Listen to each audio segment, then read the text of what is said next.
class 13, and we do our recovery, stretch, strength stuff. So today we're going to do our review. We did neck and lower back, static stretches. So this week we're going to do the same, but we're going to do dynamic and also push-pull. So we're going to do neck and then lower back. And then we have a special guest coming in to do diet. See, that's what it says. Guest speaker. Whoa, nice. Okay. That's cool. Me with my milkshake. Hello. Okay, so let's lie down and let's put the toys away. And let's start with some neck movements. So you'll remember some of this. Did you like that one up there? Yeah, you can do the ankle. So bend your knees, so that protects your lower back. Rest your head. Good. So now, remember there's 3 planes, or 3 ways to move. So we're going to go forward and back with the neck. Yep, so Aaron's already started. So just lift your head up, bring your chin to your chest, and back down. So do it till you start to feel a little bit of fatigue. So this is a stretch as well as a strength exercise. Good. The necks get sore a lot too because they're weak. That's right. The bigger your head, the more it's holding up. That's right. And also, big head. well, not just big head, because you've got to think of a bowling ball. Right. So the heavier, the more pressure. But then if your posture, you can have you can have a 5-pound bowling ball. Yeah. But if, say you hold your arm out like this with the weight, that 5 pounds is going to feel like 100. Yeah. So the point is, if your posture's not in alignment, it really puts stress. It's not only just the weight. We're going to move in the second, we need to do arches. So gently lift your chin up towards the ceiling. Remember we do that? Yeah, not too hard. Up and down, not too far. Good. See, that's it, nice and easy. Now if anyone gets any, it feels funky for anyone or feels, not sure if you should do it. If you've got neck issues, then I wouldn't do it, or let us come up and do your hand. So best to keep your head on the ground. Right? And just keep your head on the ground, just lift your chin up. And then release it. Good, so once you've done that, we're going to go sideways, so side bend, but with movement. But we're going to do it a little different. We're going to do it off the ground. This is interesting. So lift your head up a few inches. Good. So as if there's a fist between your chin and chest. Yep, or a ball. Now go sideways that way, left and right. Okay, keep it up. Chin a little closer to your chest, Brandon. Okay, let's have a look here. You'll find it sideways. Don't turn your head. So just move the head sideways. Ear to shoulder. Okay, I can only do 4. And then rest. Tuck your chin. So you can see that's going to really stress the strength. Yeah, you got it. Good. Yeah, you're good, mate. And then you can fist there. You're good, mate. Okay, we used to do that when I did some jiu-jitsu. They'd warm your neck up, and you can imagine why. A lot of neck grappling. Jesus Christ. Yep. Oh, it's like ab burn in my neck. Yeah. So when you also do it, just think long neck. So you're trying to stretch your neck. So you're not trying to bring your head into your body, you're trying to pull it out towards behind you. So you've got a long neck, and you want your neck in neutral, which means that's why we have that gap between chin and chest. It's like an apple or a fist. Okay, so once you've done that, so we're doing dynamic stretching, but it's also strength, right? Okay, now we could rest it on the ground and do the side to side, and then you could use your hand, pull it to the left, pull it to the right. You can do that too. But if you want to add some strength with it, we can do that.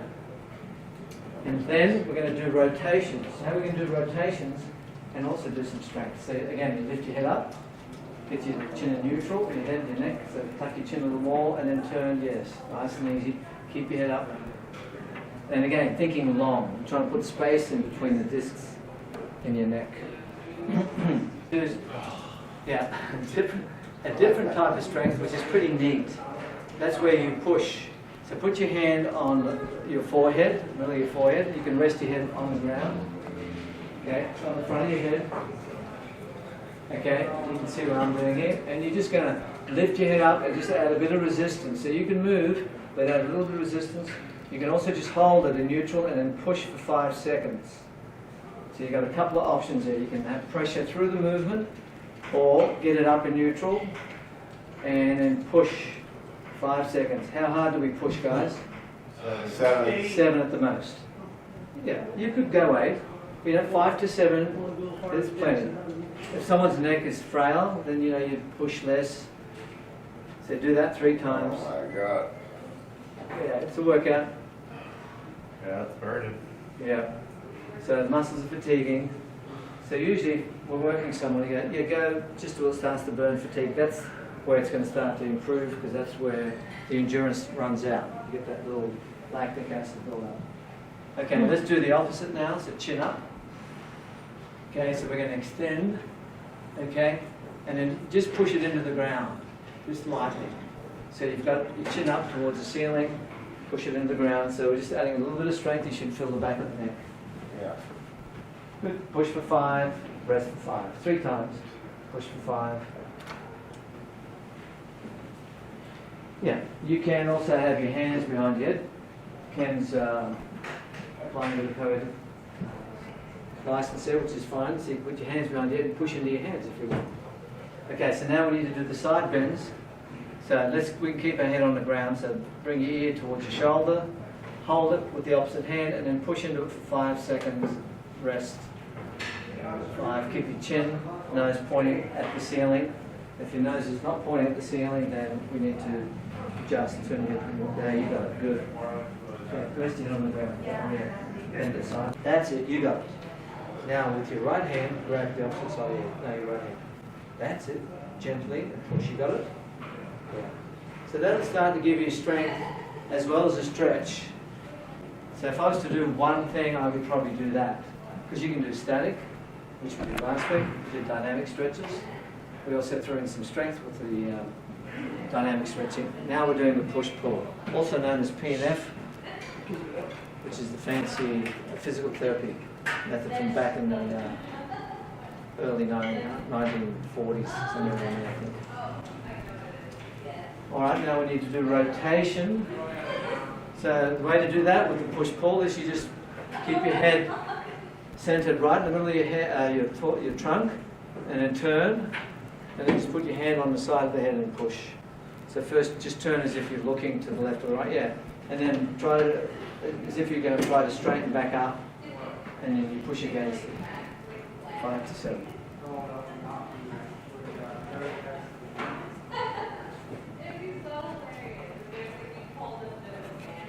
To the lower back. So we're going to do the dynamic stretching for the lower back, and we'll start throwing in some of the strength stuff with it too. So if you finish, start bringing one leg up towards your chest and then back down. And then grab it with your hand and pull it towards you gently, and then release it and let it go back down. Keep your knees bent, good, up and down. Yeah, you got it. Stretch, now let it go. Let the foot go back down to the ground. Let it go, okay, yes. But don't straighten it, keep it bent.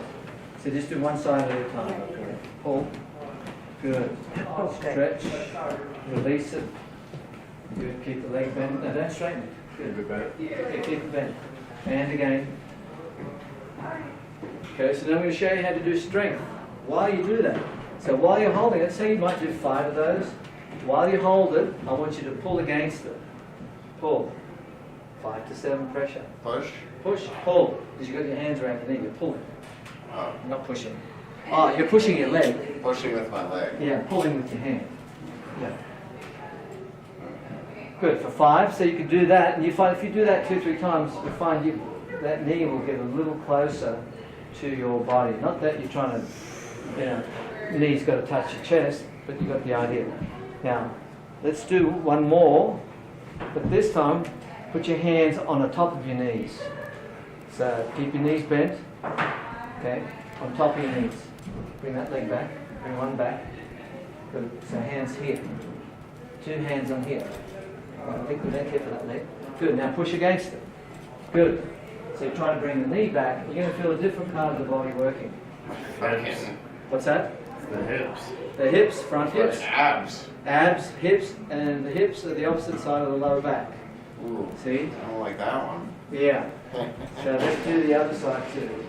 How you going with that, Ken? Good, you feel it? Yeah, and of course, work your breathing. We don't need to hold breath. So push, so how many times we push? 3 times, 5 seconds each. push, hold, you can rest, or you just keep working towards the chest.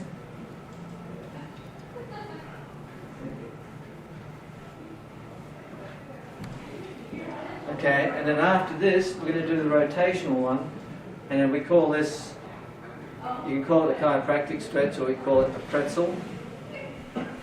So you bend your knees and then go side to side, both knees together, good, side to side.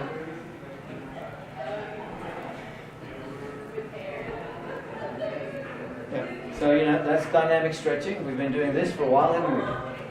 Good. So we did the knees towards. We haven't done, you know, so that we did hip flexion, which is where you brought your knees to your chest. We haven't done hip extension, which is the opposite. We'll do that in a sec. But we're going into rotation for now. Let's take this one over. Good. Take that over. Bring your knee up. Good. Down. And get your hand on top of it. On top of the knee. That's it. Bend your knee. Good. And push against that hand. Yeah. So opposite hand. And good. Yep. And you can straighten this leg. The bottom leg you can straighten. There you go. So again, you can do the push-pull. Push for 5. Rest. Push for 5. You want to make it more intense or get more, you start to raise the knee up towards your chest. If you want to make it easier, just rest it on the ground. You don't have to go all the way. So everyone works at their own gradient. So that's how we add push-pull to the rotation as well as dynamic movement.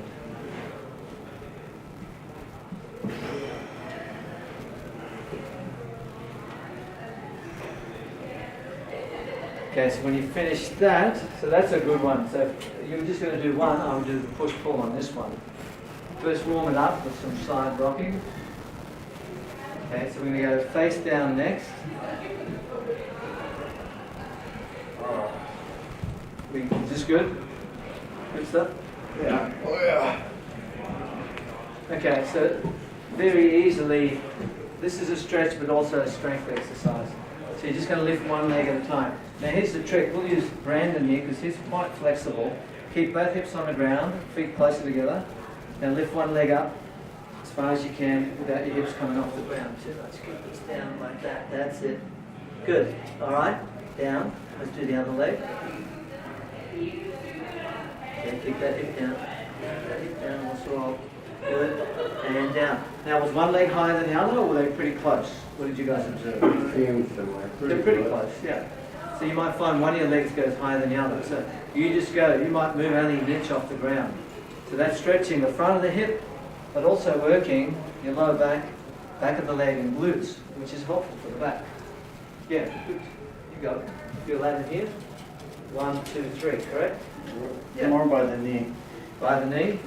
Now, if you're getting knee pressure, bend the leg that's on the ground. Okay? So bend the knee. So say you're lifting this one. Bend this one. Leg goes so much Bend this higher up. than my right. That's not good. Yeah. Did that get rid of the knee pressure?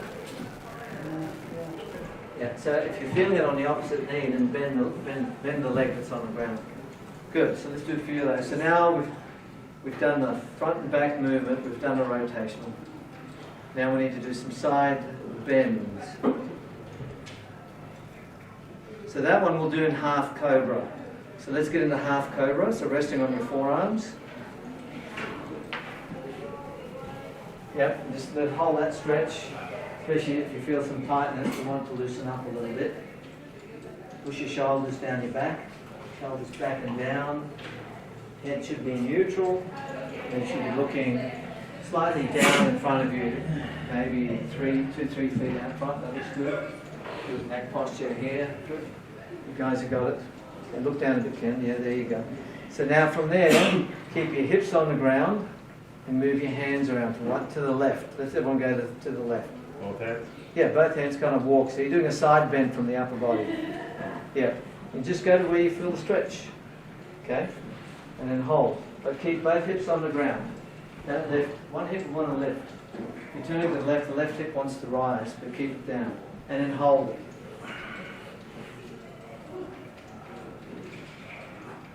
So the way we can do this is you'd probably have to stand up to do the side bends, but I wouldn't worry at this point, but we can do that in a moment. I like that. Yeah, this static stretching is good. Yep, nice and easy. Both hips on the ground. You can kind of look over the shoulder and see if you can see the leg, the foot that's further away from you, if you can. Yeah. Yeah. See Matt. Yeah. See my left foot too.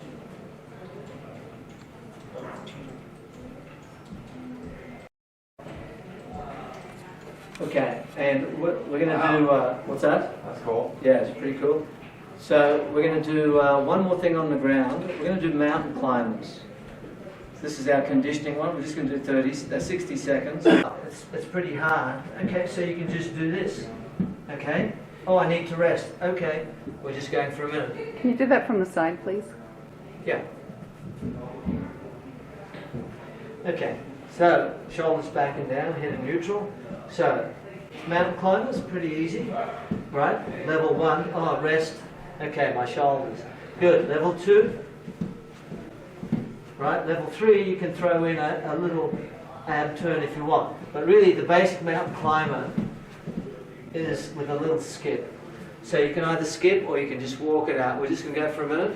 Okay, and breathe in and breathe out. Okay, let's give it a go. Let me know when you start. There you go. And work your breathing. Okay, you're not skipping that. So you're going to bounce, touch in front of you. Touch. There you go, like that. You got it. There you go. Okay. If you want to make it harder, increase the speed. You want to make it easier? Easy. Breathe. Breathe. Okay, that's the advanced move. Now go sideways, to the left, to the right. So you can see, and rest. There you go. It's pretty easy. And again, when we stretch, we're always trying to lengthen. So you know, you go, I'm going to do side bend, I'm crunching down. That's not what we want to do, right? Because then you get this pinching effect. So when you stretch, you're going up. So you're thinking long spine. So what you can do is if you put a hand on the side of your head, nice and easy, just go to where you feel. So now we're doing this, you know, moving to the side for the lower back. So now we can add some pressure. See, I can hold, push. I feel it in the neck, but also I'm resisting a little bit with my back. So tighten everything here, just kind of resist it. Come on, can you feel it? Yeah. Yeah, just resist the other way. That's okay. Good, and then you can do the other side. Just warm it up with some side bends. Okay, and see I can feel I'm a little tighter here. So you might feel one side you go further than the other. But it's not about trying to touch your toes or beyond your knees. So and then again, now add some pressure, push, and then when you come up, resist, but tighten everything on that side. Resist on the way down, resist on the way up. Good, so now you've got a routine for both. And remember, this is going to be on video. So you go, oh, what was class 13? And go back, because we're getting most of them up on YouTube for you guys. So that'll be handy. Nice. Oh, Yeah. YouTube star. That's right. Yeah, but only you guys will have links to it. All right. So if you guys want to grab a seat, we're going to call our special guest. Do it. Who's going to do some nutrition with you guys. No. So this special guest has a lot of experience in health and fitness. And You're gonna put on a mask. I'm not going to put on a mask. That's creative thinking. And this person has tried most diets that are very popular. Okay. And without further ado, I'm the special guest. Oh, cool. I already know you. You already know me. I'm a special guest. there you go. Then we get a new email. So I just wanted to cover a few things. I think diet was something you guys are interested in, right? Food, eating, how to eat, all that sort of stuff. Yeah.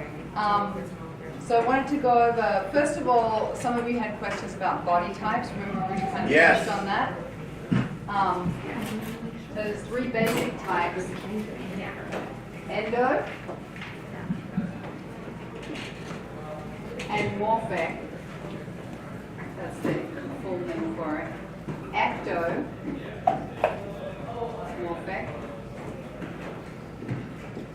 And what's the other one?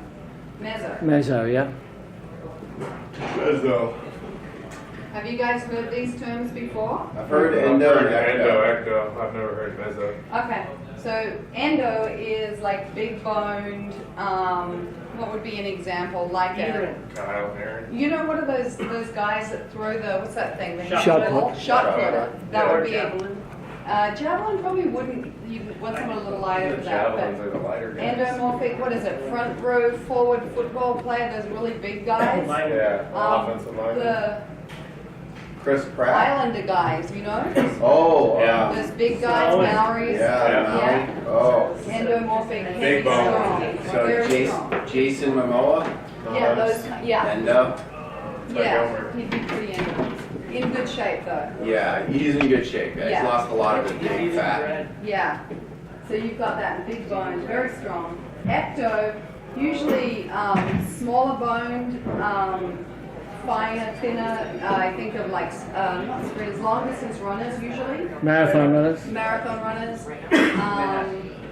like runway models are a good example of that. Yeah. They're like an extreme example of ecto. Some of those really tall basketball players, you know, those people that are like really tall and skinny. Yeah. Ectomorphic. Mesomorphic is muscular. So a sprinter, a bodybuilder, all of that, right? So then the thing about this is that each one of you isn't just one of these. I mean, our bodies are a combination of all three. So, you know, you may have more of this, a little bit of this, not very much of that, or you could be more of this, some of this. Anyway, these guys build muscle really easily. They're the lucky ducks, like the Chris Helmsworths of the world. Really?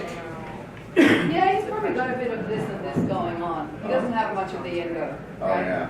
So anyway, just think with that. So then you can be realistic with the kind of body you want to build if you're interested in doing that kind of stuff, right? Yeah. So also kind of tells you the kind of food you need to eat and the kind of activities that would suit your body type, right? As far as fitness activities go. Right. So like if you were endomorphic, it probably wouldn't be a great idea to be long distance running because it's going to be hard on the joints, right? And then these guys wouldn't be great to stick them in the front row of a football to a rugby league or something like that. They wouldn't get along well. So do you guys have any more questions about that as a general concept? No. No, it just is. It's like a genetic thing. Not a big deal, but that's the way it is.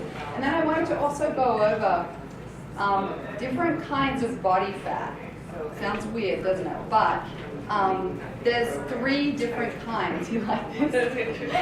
Okay, the first one we call subcutaneous, which means under the skin. So when we meet with somebody, one of the first things we do is we do a fat test. We use the calipers, and we're essentially pulling the skin and fat off the muscle to find out how much fat is under the skin, right? And then you've got intramuscular. So you know, like you get the marbled steak and there's fat in the muscle. That's another kind of fat. And humans can have that as well. Then the one that we're most concerned about, as like most doctors and health professionals, when they say you need to lose weight, they're more concerned with what's called visceral fat. And visceral fat is like the belly fat. So like I have a client, she's a female, she's a runner, she's quite petite, and she doesn't have a lot of subcutaneous fat, like her fat under the skin percentage is quite low, however she's still got a belly, right? So then what that is visceral fat, and that's fat that pretty much it's around the organs, it's inside the body, and why it's dangerous is it's related to various health problems. But think about it as, like, imagine like the fat's kind of strangling your organs, so it's not giving the organs enough room to do their job.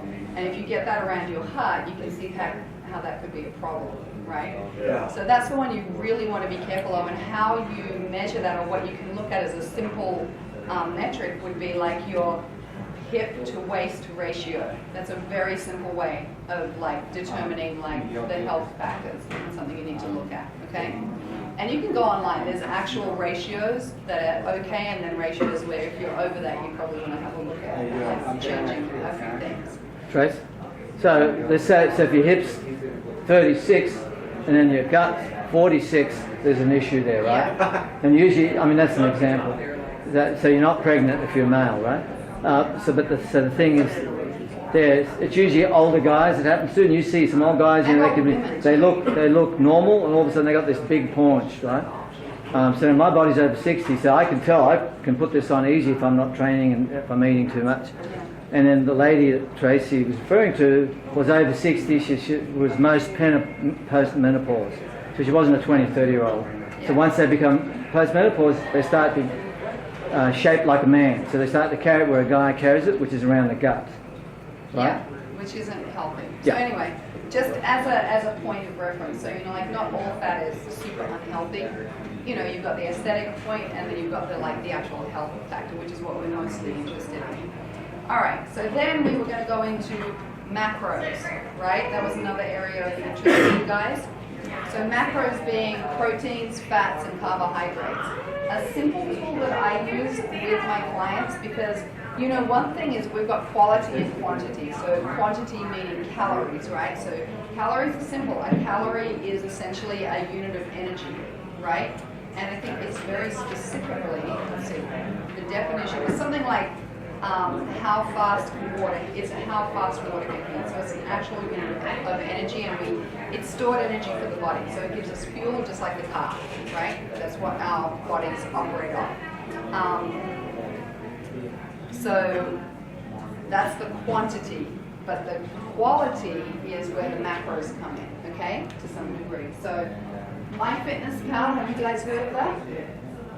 MyFitnessPal, it's an app. Yeah, I've used that before. Yeah. It counts all you scan your nutrition labels on it. It counts everything you're eating. Yeah, and what is really cool about it is it has a really large database, so you can scan stuff, and you can start entering brown rice, and it'll come up with how many calories brown rice are. But what's really cool about that app is that it shows you the nutrient, the quality value, right? And the other thing that it shows you at the end of the day, like if you fill it in for a day, it'll give you go down to the very bottom of the app and press macros, and it'll give you a pie chart, right? Right. And mostly you want to be eating about 50% carbohydrate. Let me see if I get this right. What's the percentage of fat generally? Depends. Yeah, let's say it's like, It's like 20 or 25. yeah, I'm gonna go like that. Let's just make it like fats and protein, right? And that's carbs. And your body actually needs a lot of carbohydrate. And by carbohydrate doesn't just mean like hamburger buns. It means vegetables, sweet potato, grains, oatmeal, any of those things are carbohydrates. Really need those for energy for the body and also for brain fuel. And then of course the proteins help build muscle and tissue, and the fat we need because it lubricates the body. So if you go for a fat-free diet, it could be a problem. It's not a good idea. So you want a nice balance, right? So with MyFitnessPal, that app, that's one of the features that I really like. And you can like play the game. So if you're on, so there are certain like ways of eating where you maybe eat like a third. So 33 approximately proteins, carbs, and fats. Or you may want to go. It just depends on what you want to achieve. If you want to build muscle, you want to be having more protein. So you want to see this bigger. I'm more of a vegetarian, so for me, getting enough protein is a problem. Sometimes I'll only have 12% in a day, which isn't enough. Yeah. So one of my challenges is I use it to try and make sure I get enough protein in a day. I can fill it up with carbs, that's easy. Fat's okay because nuts are fat, right? But protein for me is a hard one. Okay? Yeah. Any questions on that? No. Do you have a question, Matt? How would you, so as far as which ratio you want to go for, you can probably look it up online. Yeah, you can decide. I mean, Rudy, can you pass me the piece of paper? Because we've got like a little guideline on, I got it here. So body types will affect it. yeah. Ecto, meso, endo. Yeah, that's one. really good to know. And then your goals is another one. You want to put weight on or lose weight. And then really at the end of the day, part of it is what works for you. You almost have to work it out for yourself to some degree. You can follow stuff online or whatever, right? There's lots of different diets you can Get you try, started. Yeah. but you have to find out what works for you and what you can tolerate, what you're willing to put the effort into. I mean, like if you have to prepare food every day and it's taking up all your time, it's maybe not going to work for you. So you have to figure out what would be a sensible and workable way of eating for you. But essentially, so let's go with an ectomorph, right? So ectomorphic people, they're going like 25% protein. So This if is I for do a weight pie loss. chart- This is for weight loss. Oh, this is for weight loss? Weight loss, yes. So it's got the recommendations for weight loss. Oh, You just okay. do the reverse for weight gain. That's because I pull that up. I'm not going to go into that. Just look it up online because honestly, I'm not too. It's a guide. It's a guide. Yeah, Yep. but just to give you an idea, and then My Fitness Pal will give you what the general guidelines are for most people. So I recommend that as a tool. It's free. Yeah, it's a good app. It's a good app. It's got lots of data in it. It gives you lots of feedback as well, and it gives you nutrient feedback. So quality and quantity, which is kind of handy. That's what I would go with. It's worth playing with, and then you get an idea of like what works for you, and then you can just go from there. Yeah. How are we going for time? Couple of minutes. Intermittent fasting, have you tried it? Yeah, do you like it? Yeah. It's good. I mean, it's just a way of like managing the way you eat. There's no hard and fast rule about like how you should eat. It's really what works for you. That's what I've come down to. It's like there's so many different diets and it's this one, it's that one. It's not really. It's what works for you that makes you feel like you're getting enough fuel to get through your day and be energetic. Right And before COVID, I was at 200, now I'm at 259. right. I gained 60 pounds. What did you change? What's changed? Yeah. Well, I stopped going to the gym. Yeah. There you go. So output's down. Yeah. What else? Started drinking too much wine. All right. That's 9 calories per gram. 7 calories per gram for alcohol. That's high, almost as high as fat. So fat is 9 calories Oh, per 7. gram. Alcohol is 7 calories per gram. Protein and carbs 4 calories per gram. And what happens? What happens if when the body's trying to use energy? What does it use first? It'll use sugars first and alcohol. So alcohol. So then you never lose fat. Well, it's really hard if you're drinking alcohol, because the body's like, I'm going to use that junk first. I'm going to use that junk It's first. easy fuel for the body. Yeah. So you find like guys who really work in their diet, they're usually off alcohol because the body go, I'll burn that first. So there's something to that. Well, maybe Go to the not. gym. Get back to the gym. Yeah. Now, one thing on the intermittent I my fasting. bike after work, you know, once I get, because right now I'm driving 4 hours a day to come here. Yeah. So, Now the thing with intermittent fasting is it gives your body a rest. Gives your body a rest, but you can also get fat on intermittent fasting. If you have more calories than your body's using, you can have 1 meal a day or 2, but still you're going to put it on. So You can have a 24-hour meal. yeah. Just kidding. Anyway, all right. Let's. Did you? Are you done? Yeah, I'm done. Any questions? We all good? Thank you. Yeah. All right. Cool.